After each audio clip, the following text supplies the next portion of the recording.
The first night, he slept in the junk-filled cabin.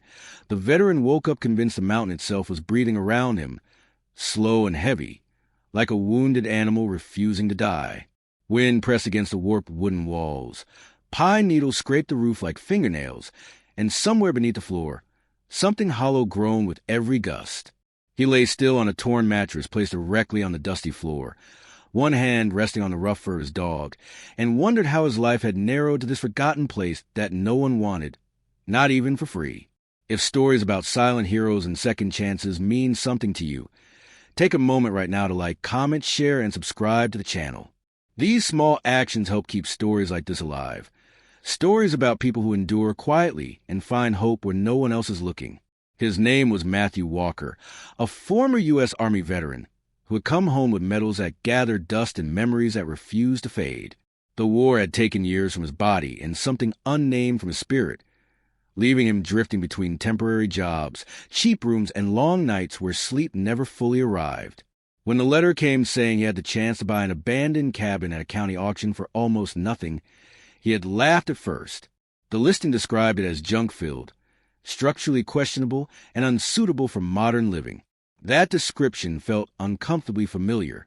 He bought it anyway, not because he believed in it, but because he had stopped believing in himself and needed somewhere cheap enough to disappear without being noticed. The drive up the mountain road felt like a retreat into another lifetime. The asphalt cracked into gravel, the gravel into dirt, and eventually into a narrow path barely wide enough for his old truck. The cabin appeared suddenly through the trees, slumped and sagging as if it were tired of standing. Rusted appliances sat half buried in weeds. Broken furniture leaned against the walls. Old tarps flapped like surrender flags. Matthew stepped out of the truck and felt the silence press down on him, thick and judgmental. His dog, a German shepherd mix named Cooper who had been with him through shelters and sleepless nights, sniffed the air and wagged his tail, as if this ruin held promise. Inside, the smell hit first, a mix of rot, oil, and old paper. Trash filled every corner. Broken radios, crates of moldy magazines, cracked mirrors, tools without handles, and boxes sealed with tape so old it turned to dust. It looked less like abandonment and more like obsession, as if someone had been collecting the world piece by piece and then walked away mid-thought. Matthew cleared a small space near the fireplace, enough to sit and breathe. His joints ached as he worked, his hands trembling slightly. But Cooper stayed close, alert and calm, grounding him in a way nothing else ever had. The days that followed blurred together in slow, grinding labor. Matthew hauled junk outside, sorted what little could be sold, and burned what was beyond saving.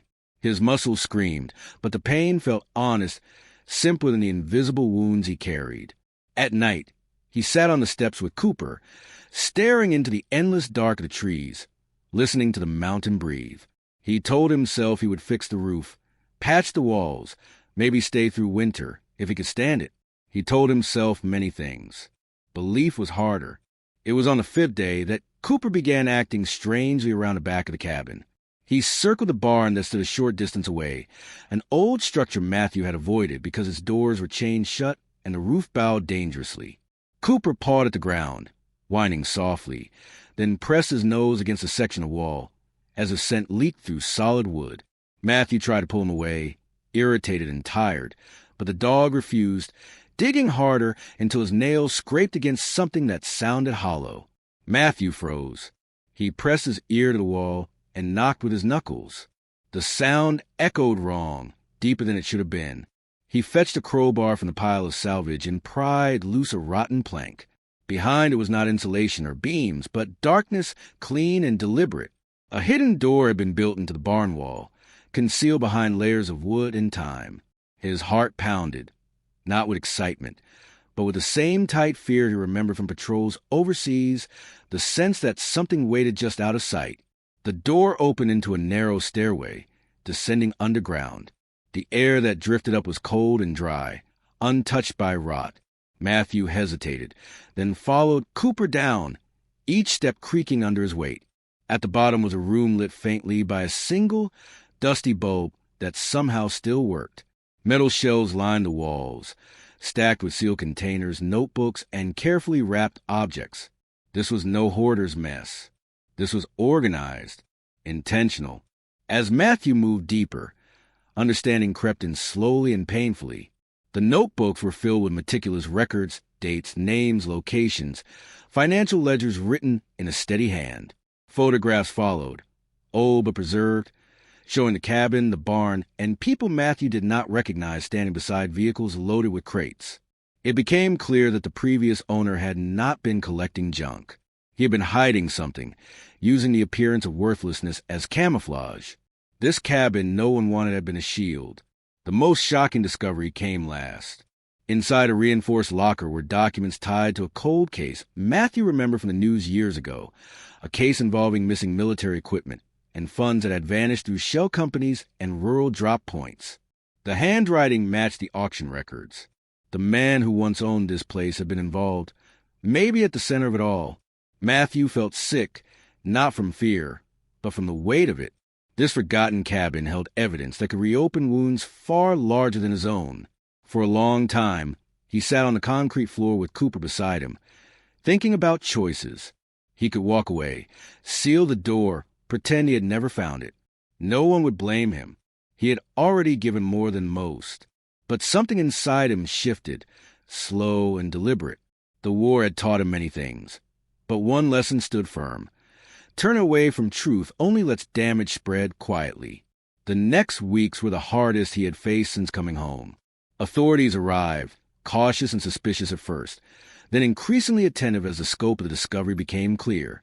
Matthew gave statements, handed over documents, and relived memories he had spent years burying.